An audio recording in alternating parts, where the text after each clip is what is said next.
नमस्कार, आदाब, hi friends. Channel है फिल्मी फराज और यहाँ बातें फिल्मों की होती हैं। दुनिया ने तजुर्बात व हवादिश की शक्ल में जो कुछ मुझे दिया है वो लौटा रहा हूँ मैं। ये शेर है जनाब साहिर लुधियानवी साहब का, जिनका असली नाम रहा अब्दुल हई, और जब फिल्मों में और अदब की दुनिया में आए तो वो साहिर लुधियानवी हो गए। आप समझ गए होंगे आज साहिर साहब का जिक्र होगा।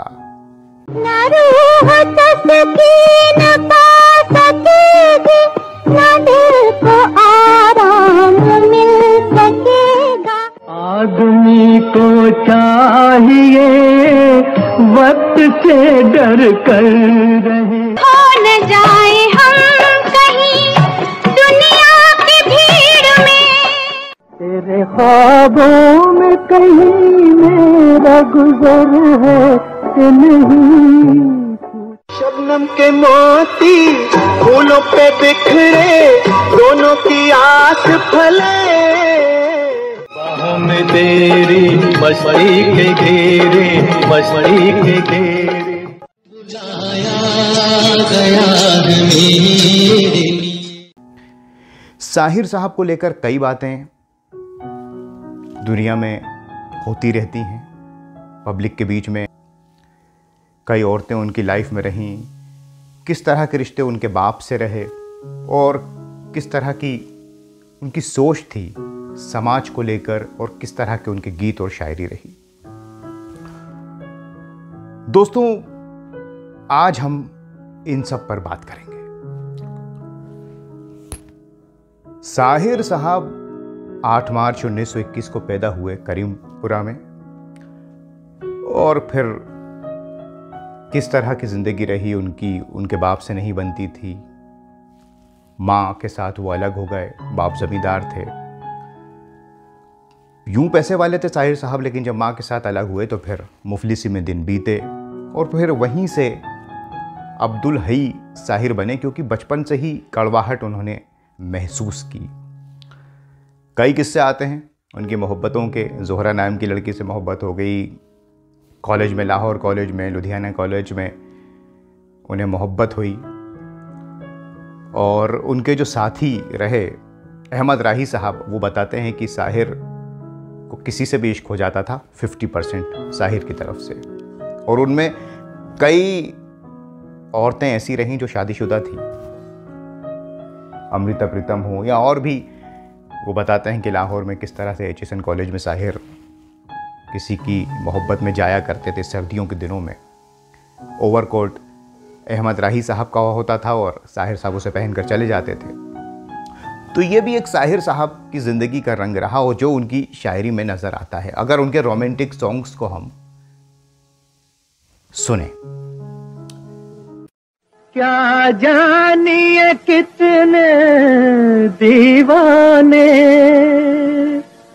घर फूंक तमाशा देख चुके, इस प्यार की दुनिया दुश्मन है, उस प्यार में कोई बात तो है, कुछ और सहारा हो कि ना हो, हाथों में तुम्हारा हाथ तो है, क्या गम जो अंधेरी है रातें।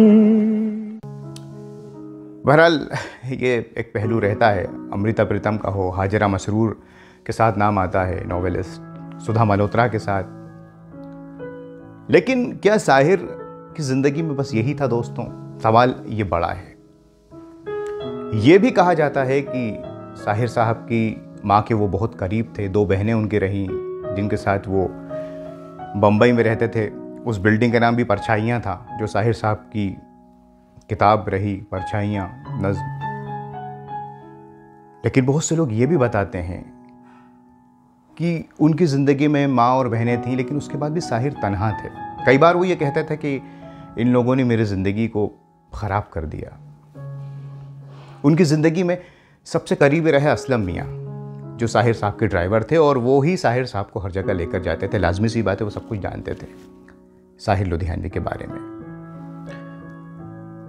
साहिर लुधियानवी के सबसे करीबी दोस्त रहे बी.आर. चोपड़ा साहब, जो खुद लुधियाना से रहे, और यश चोपड़ा उनके छोटे भाई बी.आर. साहब के। यही वजह है कि बी.आर. चोपड़ा की तकरीबन हर फिल्म में साहिर साहब के नगमे हैं, और क्या खूब हैं। वक्त, हमराज, गुमराह, आदमी और इंसान, और बाद में फिर यश जी ने जब अपनी फिल्मी कंपनी खोली तो उसमें भी कभी कभी दाग में साहिर साहब के ही गीत रहे।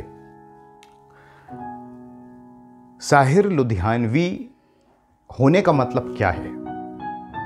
ये महज एक शख्स का नाम नहीं है।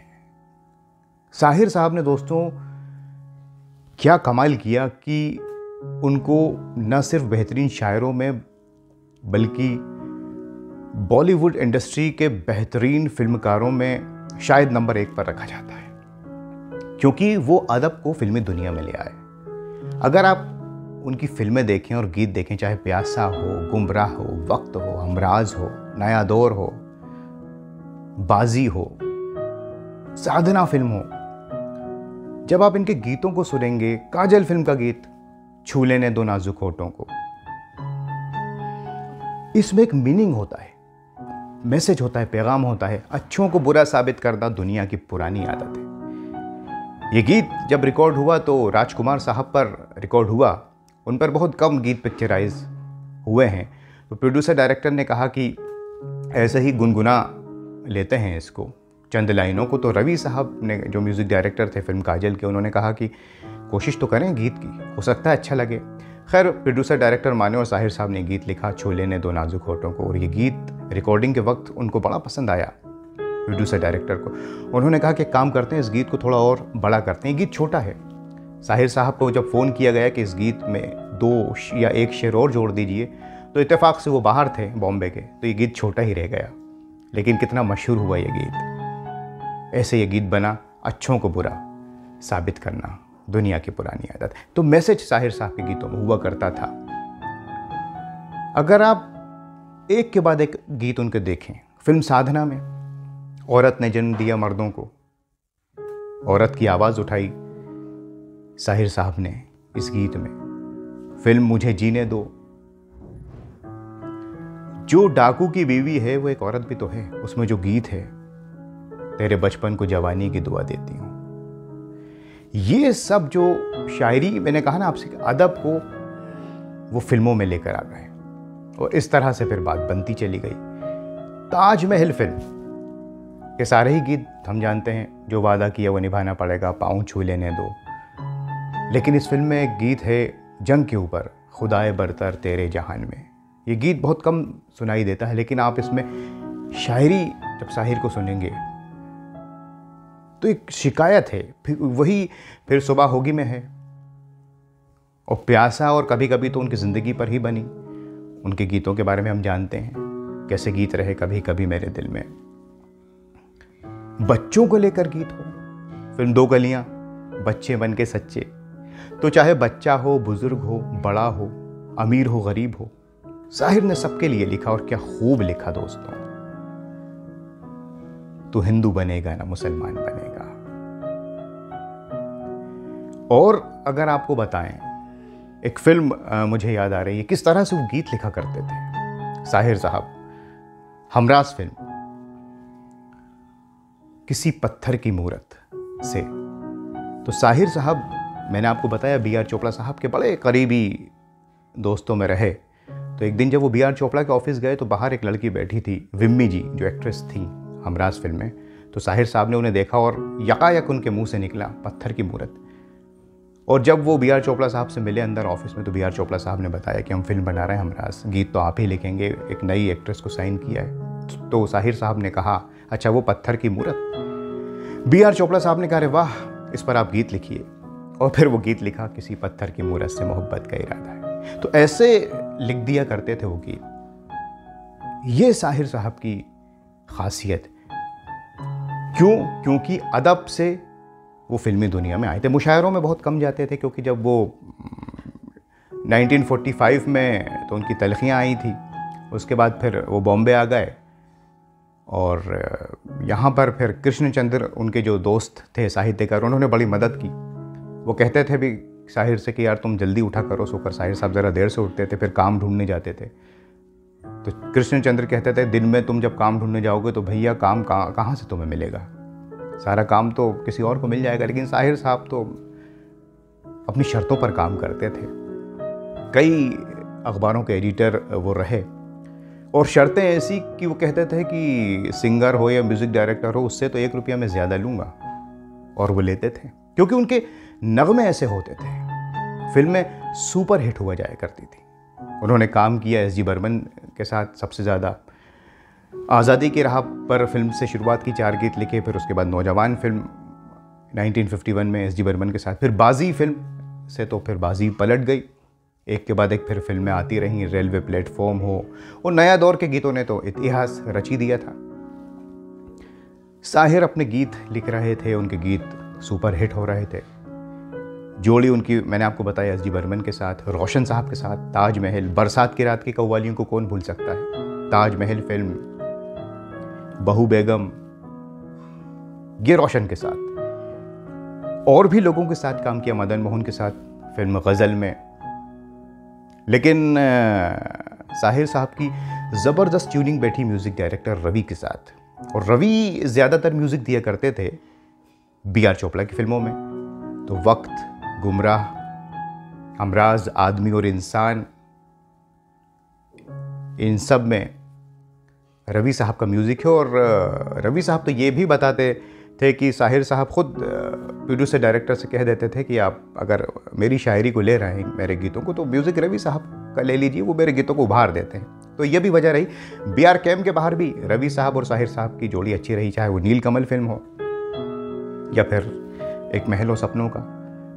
साहिर के कलम का जादू ये देखिए कि जिस इंसान ने शादी नहीं की थी तो औलाद नहीं, वो नीलकमल में फिल्म में गीत लिख रहा है, बाबुल की दुआएं लेती जा, जिसके बिना कोई शादी अधूरी रहती है दोस्तों, कोई सी भी। ये जज्बात कौन, जब भी तो फिर कोई दूसरा साहिर पैदा नहीं हुआ। फिल्म चित्रलेखा याद आ रही है, उसमें ये चैलेंज मिला कि एक उर्दू का शायर के हिंदी के गीत लिख सकता है। तो साहिर साहब ने उस चैलेंज को एक्सेप्ट किया और गीत लिखे। चित्रलेखा के सारे ही गीत, संसार से भागे फिरते हो, मन रे तू काहे न धीर धरे।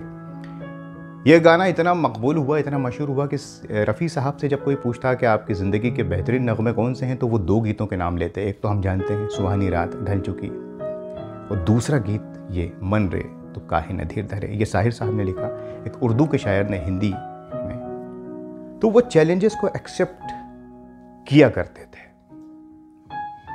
कितनी ही उनकी, असल में अफसोस ये होता है कि उनकी कुछ फिल्मों के नाम उभर कर ज़्यादा सामने आते हैं, नया दौर, वक्त, हमराज, गुमराह। लेकिन ऐसी फिल्में हैं जिनके बहुत सी फिल्में ज़्यादा नहीं चली, जैसे शगुन फिल्म, पर्वत को के पेड़ों पे शाम का बसेरा है, आप इसका गीत सुनिए, खयाम साहब का संगीत है। फिर सुबह होगी में भी यही है, साहिर साहब खयाम साहब को उसमें लेकर आ गए। पहले शंकर जयकिशन उसमें संगीत देने वाले, तो साहिर साहब ने कहा कि ये जो फिल्म है इसमें खयाम का म्यूज़िक लीजिए तो ज़्यादा बेहतर रहेगा। उनको समझ भी थी। और फिर बाद में, हालांकि राज कपूर थे तो वो शंकर जयकिशन को ज़्यादा पसंद करते थे, लेकिन बाद में खयाम साहब के म्यूज़िक ने ये साबित किया जो साहिर साहब ने कहा था। तो ये समझ थी साहिर साहब को, और लोग उनकी बात को नहीं टालते थे। ऐसा भी कहा जाता है कि वैसे तो उन्हें ताजमहल और कभी कभी के लिए अवार्ड से नवाजा गया फिल्म फेयर के, लेकिन गुमराह फिल्म की जो नज़्म है, चलो एक बार फिर से अजनबी बन जाएं, ये कहा जाता है कि इसके लिए उन्हें अवार्ड दिया गया तो उन्होंने वापस कर दिया। ज़िद्दी थे ये कहकर कि क्या हमने इसके पहले जो काम किया है वो सब खराब था, बेकार था, वापस कर दिया। अपनी शर्तों पर साहिल लुधियानवी काम करते थे। वो नज़्म आज भी जब हम सुनते हैं, चलो एक बार फिर से अजनबी बन जाएं, ऐसी कई फिल्में हैं जिनके गीत आप, बहू बेटी फिल्म, सब में शामिल हो मगर सबसे जुदा लगती हो, सिर्फ हमसे नहीं खुद से भी खफा लगती हो। क्या गीत, उस मैसेज, आपको मैसेज मिलेगा। इसी फिल्म में एक और गीत है दोस्तों, जियो तो ऐसे जियो जैसे सब तुम्हारा है, मरो तो ऐसे कि जैसे तुम्हारा कुछ भी नहीं। मैंने कहा ना आपसे, आप गिनते जाइए, हम दोनों फिल्म, हर फिक्र को धुएं में उड़ाता चला गया। और वैरायटी नया दौर में देखिए आप, जॉनी वॉकर के लिए अलग गीत है, भजन अलग है, आना है तो आ रहा में डुइट्स अलग हैं, प्यासा में भी है ये सर जो तेरा चकराए, और चला दो इसे फूंक डालो ये दुनिया। तो ये कौन कर सकता है साहिर किसी वक्त? और इसकी वजह सिर्फ एक ही है क्योंकि वो पहले शायर थे, फिर बाद में गीतकार बने। जल्दी चले गए दुनिया से 25 अक्टूबर 1980 को, उनकी माँ के इंतकाल के कुछ अरसे बाद ही उन्होंने इस दुनिया को अलविदा कह दिया। लेकिन जब तक साहिर साहब इंडस्ट्री में रहे, उन्होंने सबके साथ काम किया, और जिसके साथ नहीं किया तो फिर नहीं किया। तो ये साहिर लुधियानवी का जो सफ़र है ये ख़त्म नहीं हो सकता, क्योंकि उन्होंने काम ही दोस्तों ऐसा किया है। लेकिन अफसोस इस बात का होता है कि ज़्यादातर उनकी जो बातें होती हैं वो उनके अफेयर्स को लेकर होती हैं, अमृता प्रीतम हो या सुधा मल्होत्रा या और भी। ठीक है, उन्हें इश्क हो जाया करता था और वही इश्क उनकी शायरी में नज़र आता है, लेकिन वही शायरी में आपको इनकलाब भी मिलेगा और सच्चाई भी मिलेगी। पोंछ कर अपनी अश्क अपनी आंखों से क्या मिली ऐसे लोगों से जिनकी सूरत छुपी रहे। ऐसे मैंने आपसे कहा ना कि साहिर साहब पर कहाँ से शुरू किया जाए और कहाँ पर ख़त्म किया जाए, ये बहुत मुश्किल है। एक कार्यक्रम में उनके बारे में हम बात नहीं कर सकते, कई कार्यक्रम छोटे पड़ जाएंगे। साहिर लुधियानवी साहब, उनके कई गीत हैं, लेकिन एक मेरे तो खैर सभी फेवरेट सॉन्ग्स हैं उनके, साहिर साहब के। लेकिन जब भी परेशान होता हूँ, उदास होता हूँ, तो उनके कुछ गीत सुन लेता हूँ जिसमें हर फिक्र को धुएं में, इसमें फ़लसफ़ा है। वक्त फिल्म का गीत है, आगे भी जाने ना तू। और एक गीत जिसे बार बार सुनता हूँ तो पूरा गम दूर हो जाता है, ना मुँह छुपा के जियो, न सर झुका के जियो, गमों का दौर भी आए तो मुस्कुरा के जियो। ऐसे साहिर लुधियानवी को हम बार बार सलाम करते हैं। और आज इस कार्यक्रम को दोस्तों यहीं ख़त्म करते हैं, लेकिन इस वादे के साथ कि साहिर साहब के ऊपर कोई खूबसूरत सा एक और कार्यक्रम आपके लिए लेकर आएंगे। आप भी हमें कोई सजेशंस दीजिए अगर आपके पास साहिर साहब के बारे में कोई इन्फॉर्मेशन हो तो। अपना बहुत ख्याल रखें। नमस्कार, खुदा हाफिज़।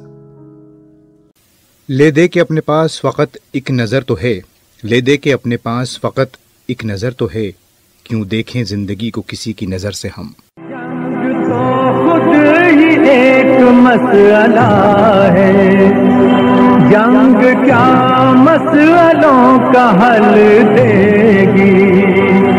आग और खून आज बख्शेगी, भूख और एहतियाज कल देगी। इसलिए है शरीफ इंसानों, जंग टलती रहे तो बेहतर है, जंग टलती रहे तो बेहतर है। आप और हम सभी के आंगन में शम्मा जलती रहे तो बेहतर है, शम्मा जलती रहे तो बेहतर है, शम्मा जलती रहे तो बेहतर है।